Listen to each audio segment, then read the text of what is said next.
ನಗರಾಭಿವೃದ್ಧಿ ಸಚಿವರ ಹಾಗೂ ಮುಖ್ಯಮಂತ್ರಿಗಳ ಧರ್ಮಪತ್ನಿ ಅವರು ಸಲ್ಲಿಕೆ ಮಾಡಿದ ಕ್ರಿಮಿನಲ್ ಪಿಟಿಷನ್ ಲಿಸ್ಟ್ ಆಗಿತ್ತು.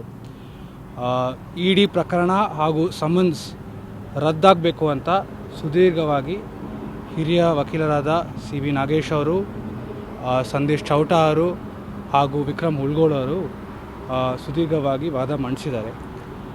ಇಡಿ ಯಾವ ಪ್ರಕರಣದಲ್ಲಿ ಬರ್ಬೋದು, ಯಾವ ಹಂತದಲ್ಲಿ ಬರ್ಬೋದು ಅಂತ ಒಂದು ಮೂಲಭೂತ ಪ್ರಶ್ನೆ ಬಂದಿದೆ.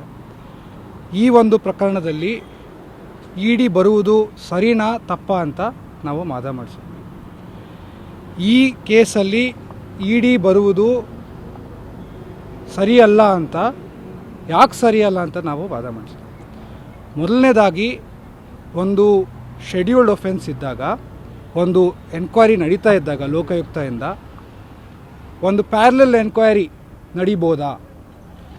ಲೋಕಾಯುಕ್ತ ಒಂದು ಸ್ವತಂತ್ರವಾದ ಸಂಸ್ಥೆ ಒಂದು ಎನ್ಕ್ವೈರಿ ಅದೇ ಒಫೆನ್ಸ್ ಮೇಲೆ ನಡೆಸ್ತಾ ಇದ್ದಾಗ ಇಡಿ ಬರುವುದು ಎಷ್ಟು ಸರಿ, ಅದು ಕಾನೂನಾತ್ಮಕವಾಗಿದೆ ಅಂತ ಮೊದಲನೇ ಪ್ರಶ್ನೆ. ಎರಡನೇ ಪ್ರಶ್ನೆ ಪ್ರೊಸೀಡ್ಸ್ ಆಫ್ ಕ್ರೈಮ್ ಬಗ್ಗೆ ಇತ್ತು. ಪ್ರೊಸೀಡ್ಸ್ ಆಫ್ ಕ್ರೈಮ್ ಅಂದರೆ ಒಂದು ಅಪರಾಧದಿಂದ ಗಳಿಸಿದ ಒಂದು ಆಸ್ತಿ. ಆ ಪ್ರೊಸೀಡ್ಸ್ ಆಫ್ ಕ್ರೈಮ್ನ ಲಾಂಡರ್ ಆಗಬೇಕು, PMLA ಆ್ಯಕ್ಟ್ ಅಟ್ರಾಕ್ಟ್ ಆಗಬೇಕು ಅಂದರೆ, ಇಡಿ ಅವರು ಕೇಸಲ್ಲಿ ಬರಬೇಕು ಅಂದರೆ ಅದಕ್ಕೆ ಮನಿ ಲಾಂಡ್ರಿಂಗ್ ಆಗಬೇಕು. ಆ ಪ್ರೊಸೀಡ್ಸ್ ಆಫ್ ಕ್ರೈಮ್ ಲಾಂಡ್ರ್ ಆಗಬೇಕು. ಈ ಕೇಸಲ್ಲಿ ಆ ಥರ ಯಾವುದೇ ಒಂದು ಉದಾಹರಣೆ ಇಲ್ಲ, ಆ ಥರ ಒಂದು ಸಂದೇಶನೂ ಇಲ್ಲ, ಏನೂ ಇಲ್ಲ. ಈ ಕೇಸಲ್ಲಿ 14 ಸೈಟು ವಾಪಸ್ಸು ಕೊಟ್ಟಾಗಿದೆ. ಅದಕ್ಕೆ ಪ್ರೊಸೀಡ್ಸ್ ಆಫ್ ಕ್ರೈಮ್ ಇರೋ ಒಂದು ಪ್ರಶ್ನೆಯೇ ಇಲ್ಲ. ಇವಾಗ ಸಚಿವರ ಮೇಲೆ ನಡೆಸಿದ ಒಂದು ಸಮನ್ಸ್ ವಿಷಯ ಬಂದಾಗ, ಸಚಿವರು ಆಗಿದ್ದು ಯಾವಾಗ?